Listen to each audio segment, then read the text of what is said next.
Okay, so the story starts out with Macbeth and his best bud Banquo coming home from a big battle in Scotland.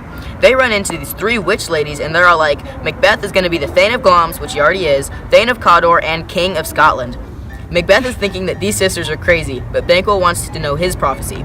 The witches tell him that he will be lesser than Macbeth but greater, not as happy but happier, and that he will never be the king but his sons will be.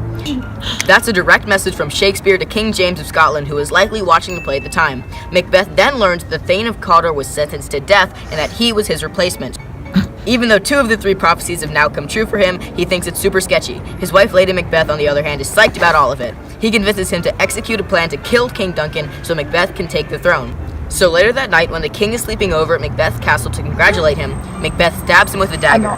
Lady Macbeth was supposed to do this, but she chickened out because King Duncan looked too much like her father while sleeping.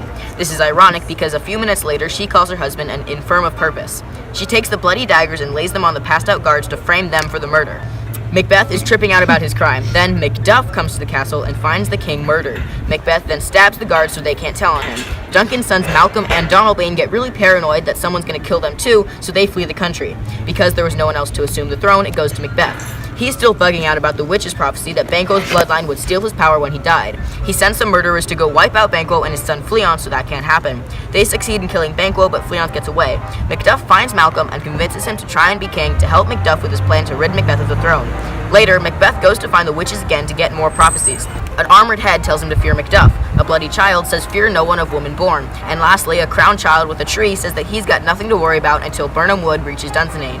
Macbeth finds out that Macduff left to England, and so out of spite, he murders his family. Macduff vows to kill Macbeth himself now. Macbeth learns that his wife killed herself because she was afraid of being caught, but he's not that upset about it. He's also not worried about Macduff's army until he sees that their shields are the branches from Birnam Woods. This gets him tripped up because the prophecy that his kingship would end when Birnam Wood came to Dunsinane. When Macduff comes to fight Macbeth, Macbeth is cool because he says no one born of a woman can harm him. Macduff tells him that his mom had a C-section, so he's an exception. Macbeth now freaks out and is beheaded. Malcolm takes the throne, which is rightfully his, and that's pretty much all you need to know about Shakespeare's Macbeth.